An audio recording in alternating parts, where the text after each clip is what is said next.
तुम्हें लगता है तुम्हें पता है तुम कौन हो। शायद नहीं।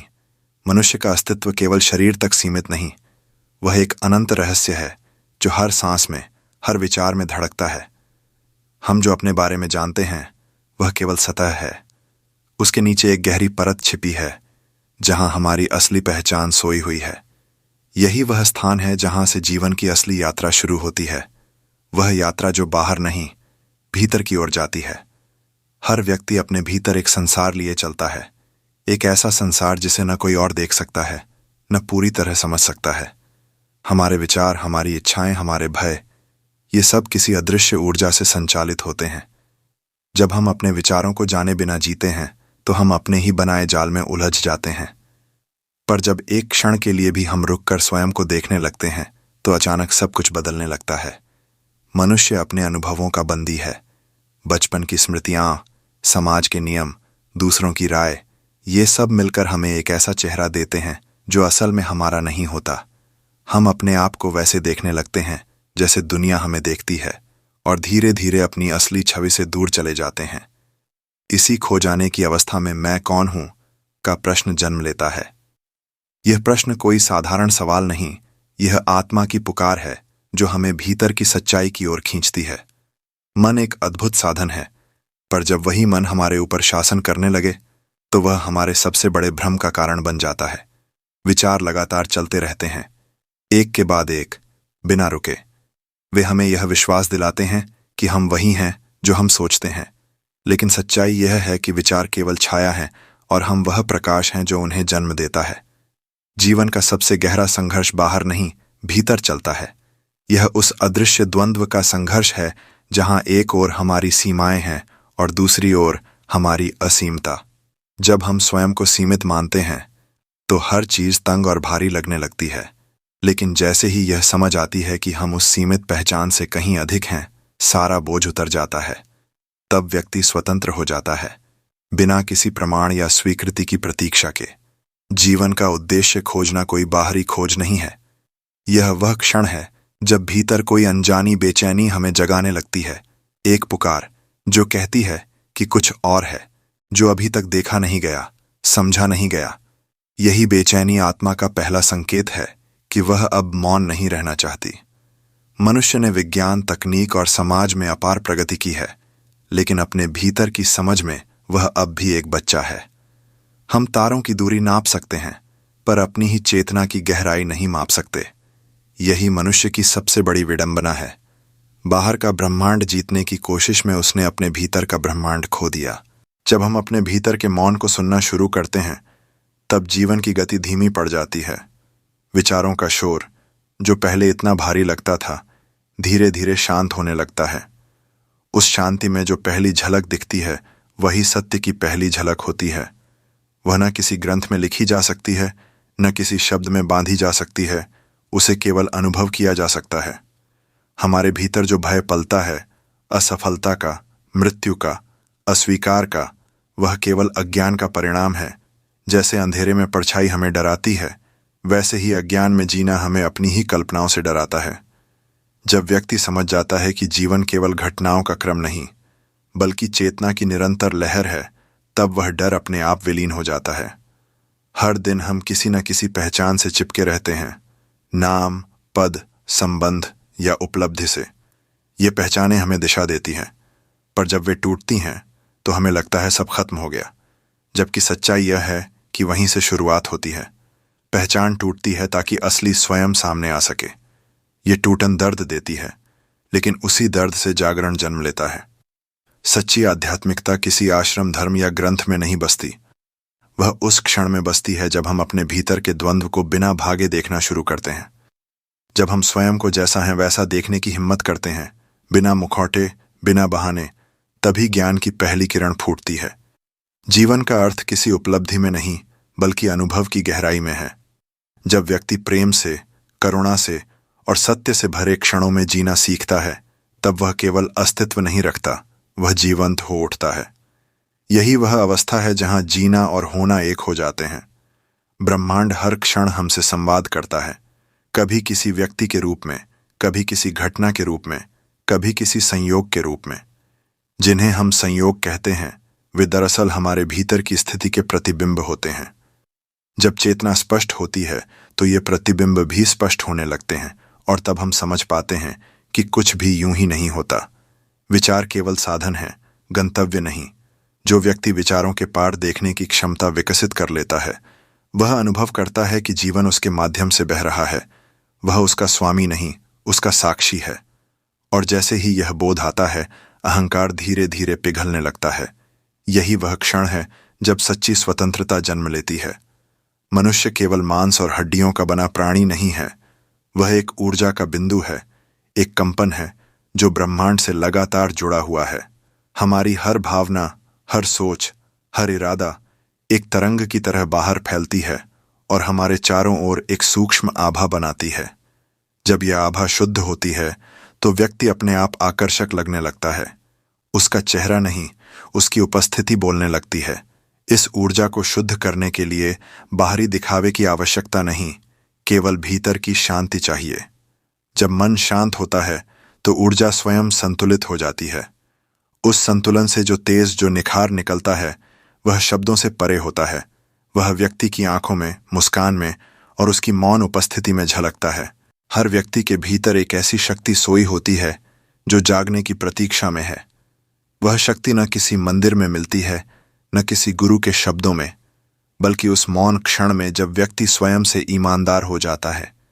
जब हम अपने भीतर की असत्य परतों को पहचानना शुरू करते हैं, तब धीरे धीरे वे झूठे आवरण गिरने लगते हैं और आत्मा पहली बार सांस लेती है। कई बार जीवन हमें ऐसे मोड़ पर ला खड़ा करता है जहां सब कुछ बिखरा हुआ लगता है। हम अपने रिश्तों, अपने सपनों, यहां तक कि अपनी पहचान को खो देते हैं। लेकिन वही बिखराव वास्तव में पुनर्जन्म का आरंभ होता है, क्योंकि जब तक पुराना ढांचा नहीं टूटता, नया रूप नहीं ले सकता। पीड़ा हमें मिटाती नहीं, हमें शुद्ध करती है। हर दुख, हर असफलता, हर अस्वीकार हमारे भीतर छिपी शक्ति को बाहर लाने का माध्यम है। जब कोई व्यक्ति अपने दुख से भागना छोड़ देता है और उसे समझने की कोशिश करता है, तभी परिवर्तन शुरू होता है। वह दर्द जो पहले हमें तोड़ता था, अब हमें गढ़ने लगता है। मनुष्य को सबसे ज्यादा डर खुद से मिलने का होता है। बाहर की लड़ाइयां आसान हैं, लेकिन अपने भीतर झांकना सबसे कठिन है। भीतर हमें वह सब दिखता है जिससे हम सालों से भागते रहे हैं। अधूरी इच्छाएं, अपराध बोध, असुरक्षाएं, झूठे गर्व। पर जब हम इन सबको बिना निर्णय किए देख लेते हैं, तभी मन हल्का होने लगता है। यही क्षण आत्मस्वीकृति का होता है, और आत्मस्वीकृति ही आत्मशक्ति का द्वार खोलती है। जीवन की सबसे सुंदर बात यह है कि वह हमेशा हमें बढ़ाने की कोशिश करता है, चाहे हम उसे समझें या न समझें। हर अनुभव, हर व्यक्ति, हर घटना हमें कुछ सिखाने आती है। जब हम शिकायत छोड़कर अवलोकन करना सीखते हैं, तो हर परिस्थिति एक गुरु बन जाती है। तब कोई भी क्षण व्यर्थ नहीं रहता, क्योंकि हर पल में एक गहरा अर्थ छिपा होता है। चेतना का विस्तार तब होता है जब हम सीमित दृष्टिकोण से ऊपर उठकर संपूर्णता को देखने लगते हैं। जब हम यह समझते हैं कि हर व्यक्ति अपनी यात्रा पर है, हर आत्मा अपने स्तर पर सीख रही है, तब निर्णय करना बंद हो जाता है और करुणा जन्म लेती है। करुणा कोई भावना नहीं, यह समझ का शिखर है। जब मनुष्य करुणा से भर जाता है, तो वह दूसरों को नहीं, स्वयं को बदलने लगता है। उसकी दृष्टि में हर व्यक्ति एक प्रतिबिंब बन जाता है, जो उसे दिखाता है कि उसके भीतर अभी क्या अधूरा है। इसी पहचान से वह धीरे धीरे अपने भीतर की गांठों को खोलने लगता है। चेतना एक प्रवाह है, उसे रोका नहीं जा सकता, लेकिन जब हम उसे बांधने की कोशिश करते हैं, तब पीड़ा जन्म लेती है। जितना अधिक हम नियंत्रण चाहते हैं, उतना ही अधिक भ्रम बढ़ता है। सच्चा संतुलन नियंत्रण में नहीं, समर्पण में है। समर्पण का अर्थ हारना नहीं, बल्कि उस बुद्धिमत्ता को स्वीकारना है जो हमारे समझ से कहीं गहरी है। जब हम जीवन को अपने हिसाब से चलाना छोड़कर उसे अपने मार्ग पर चलने देते हैं, तो सब कुछ सहज होने लगता है। वह व्यक्ति जो पहले सब कुछ पाने की दौड़ में था, अब बस हर क्षण को जीना सीख जाता है, और उसी क्षण से जीवन उसका साथी बन जाता है, शत्रु नहीं। मनुष्य की सबसे बड़ी ताकत उसकी शांति में है, न कि उसकी आवाज में। जब भीतर सन्नाटा होता है, तब बाहरी हलचल उसे विचलित नहीं कर पाती। यह सन्नाटा निष्क्रिय नहीं होता, यह जागरूक उपस्थिति होती है जिसमें बुद्धि, प्रेम और शक्ति एक साथ मिल जाते हैं। हर व्यक्ति के भीतर एक प्रकाश है जो किसी तूफान से नहीं बुझता। हम चाहे कितनी ही गलतियां करें, कितनी ही बार गिरें, वह प्रकाश हमारे भीतर जलता रहता है। बस कभी कभी धूल जम जाती है, अज्ञान की, डर की, झूठ की, और हमें लगता है कि अंधेरा छा गया है। लेकिन जैसे ही जागरूकता की हवा चलती है, सारा धुंध हट जाता है और प्रकाश फिर से चमकने लगता है। यह वही क्षण होता है जब व्यक्ति समझता है कि उसे कुछ भी पाना नहीं है, बस खोया हुआ याद करना है। आत्मा कभी खोती नहीं, केवल भुला दी जाती है। जब याद लौटती है तो सब कुछ स्पष्ट हो जाता है। जीवन तब बोझ नहीं, आशीर्वाद बन जाता है। जैसे ही व्यक्ति यह अनुभव करता है कि वह ब्रह्मांड से अलग नहीं बल्कि उसका अंश है, सब कुछ बदल जाता है। तब कोई भय शेष नहीं रहता, क्योंकि अब उसे पता होता है कि जो कुछ भी घट रहा है वह उसी की चेतना का विस्तार है। तब जीवन एक खेल बन जाता है, गंभीर नहीं पर गहरा। जो व्यक्ति यह समझ लेता है कि हर भावना, हर विचार केवल एक लहर है जो आती जाती रहती है, वह सागर बन जाता है। वह अब लहरों से नहीं, अपने गहराई से पहचान रखता है, और वही गहराई उसे स्थिर बनाती है, शांत बनाती है, पूर्ण बनाती है। जब व्यक्ति यह समझने लगता है कि जीवन को बदलने की आवश्यकता नहीं, बल्कि उसे देखने की दृष्टि बदलनी है, तभी उसके भीतर वास्तविक शांति उतरती है। वह अब घटनाओं को सही या गलत कहकर नहीं बांटता। वह उन्हें वैसे ही देखता है जैसे वे हैं, बिना प्रतिरोध, बिना निर्णय। उसी क्षण उसका मन एक दर्पण बन जाता है, और उस दर्पण में अस्तित्व स्वयं को देखता है। जिस क्षण हम पूरी तरह वर्तमान में होते हैं, समय रुक जाता है। अतीत की स्मृतियां और भविष्य की कल्पनाएं केवल विचारों की रचना है, और विचार वहीं तक सीमित हैं जहां जागरूकता नहीं है। जब व्यक्ति अभी में जीने लगता है तो जीवन की सारी उलझनें अपने आप मिटने लगती हैं, क्योंकि वर्तमान में न कोई समस्या होती है, न कोई डर, बस एक निर्मल उपस्थिति। यह उपस्थिति वही दिव्यता है जिसे लोग अलग अलग नामों से पुकारते हैं, ईश्वर, आत्मा, ब्रह्म या बस मैं हूं। जब यह बोध होता है कि मैं किसी शरीर, नाम या पहचान तक सीमित नहीं बल्कि उसी दिव्य चेतना का अंश हूं, तब सारी खोज समाप्त हो जाती है। उस क्षण कोई प्रश्न नहीं बचता, केवल मौन रह जाता है। यह मौन खालीपन नहीं है, यह पूर्णता है। इसमें न कोई कमी है, न कोई चाह। यह वही अवस्था है जहां मनुष्य न कुछ पाने की इच्छा रखता है, न कुछ खोने का डर। वह हर स्थिति को स्वीकार करता है, क्योंकि उसे पता है कि सब कुछ उसी चेतना से उत्पन्न होकर उसी में विलीन हो रहा है। जब यह समझ पक्की हो जाती है, तब जीवन में संघर्ष नहीं, प्रवाह होता है। व्यक्ति अब चीजों को घटित करने की कोशिश नहीं करता, वह उन्हें घटने देता है। यह घटने देना ही सच्चे समर्पण की निशानी है। यह वह क्षण है जब व्यक्ति और ब्रह्मांड एक ही लय में धड़कने लगते हैं। कोई विरोध नहीं, कोई द्वंद्व नहीं। ऐसी अवस्था में व्यक्ति का चेहरा बदल जाता है। उसकी आंखों में शांति की चमक होती है, उसकी उपस्थिति में स्थिरता होती है। वह बहुत कम बोलता है, क्योंकि अब उसके शब्द विचारों से नहीं, अनुभव से निकलते हैं। जो भी उसके आसपास आता है उसकी ऊर्जा को महसूस करता है, एक ऐसी ऊर्जा जो शब्दों से नहीं, मौन से सिखाती है।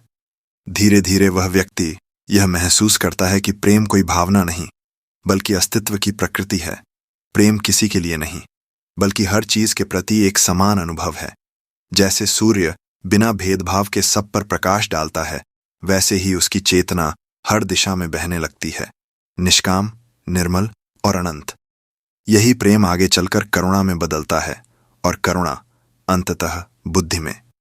जब करुणा और बुद्धि मिल जाती हैं, तब व्यक्ति के भीतर एक ऐसी स्पष्टता जन्म लेती है जो सब भ्रमों को भेद देती है।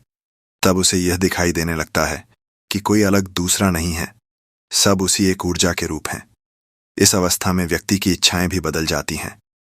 अब वह कुछ पाना नहीं चाहता बल्कि केवल देना चाहता है, अपनी ऊर्जा, अपनी समझ, अपना मौन। वह दूसरों को बदलने की कोशिश नहीं करता, बस अपने अस्तित्व से उन्हें प्रेरित करता है। उसकी हर सांस, हर नजर, हर मौन एक शिक्षा बन जाती है। जब भीतर यह परिपक्वता आ जाती है, तब संसार पहले जैसा नहीं लगता। अब कोई विरोधी नहीं, कोई प्रतियोगिता नहीं। हर व्यक्ति एक साथी प्रतीत होता है, उसी यात्रा का यात्री, बस अलग चरण पर। तब व्यक्ति न आलोचना करता है, न तुलना। वह केवल देखता है, समझता है और मुस्कुरा देता है।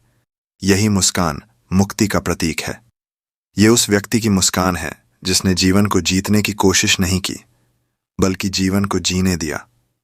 जिसने दर्द को शत्रु नहीं माना, बल्कि शिक्षक के रूप में स्वीकारा। जिसने मृत्यु को अंत नहीं, बल्कि परिवर्तन माना। जब यह समझ हृदय में पूरी तरह उतर जाती है, तब मनुष्य मृत्यु से भी मुक्त हो जाता है। उसे एहसास होता है कि मृत्यु केवल रूप का परिवर्तन है, अस्तित्व का अंत नहीं। जैसे लहर सागर में लौट जाती है, वैसे ही चेतना अनंत में विलीन हो जाती है, बिना किसी हानि के, बिना किसी भय के। और तब व्यक्ति जान जाता है कि वह कभी अकेला नहीं था। ब्रह्मांड हमेशा उसके भीतर था और वह स्वयं ब्रह्मांड के भीतर। यह कोई विश्वास नहीं, अनुभव है। एक ऐसा अनुभव जो सब शब्दों को पार कर जाता है। इस बिंदु पर जीवन एक सुंदर नृत्य बन जाता है, लय और मौन का, गति और स्थिरता का। व्यक्ति जीता है, परंतु अब उसमें कोई तनाव नहीं होता। वह प्रेम करता है, पर उसमें कोई आसक्ति नहीं होती। वह कार्य करता है, पर उसमें कोई स्वार्थ नहीं होता। यह वही अवस्था है जिसे योगी समाधि, संत परमानंद और कवि पूर्णता कहते हैं। यह वह क्षण है जहां जीवन अपने सबसे सुंदर अर्थ में स्वयं को पहचानता है। वहां कुछ कहने को नहीं बचता, बस एक गहरा मौन होता है जिसमें ब्रह्मांड की हर धड़कन गूंजती है। यहीं पर यात्रा पूरी होती है, या यूं कहें, यहीं से नई यात्रा शुरू होती है। अब व्यक्ति खोज में नहीं, अनुभव में जीता है। अब वह ब्रह्मांड से कुछ मांगता नहीं, बस उसके साथ बहता है। उसकी सांसें भी अब प्रार्थना बन जाती हैं, उसका मौन भी संगीत बन जाता है। और यही जीवन का सार है, जानना नहीं, होना, पाना नहीं, बन जाना, जीना नहीं, स्वयं जीवन बन जाना।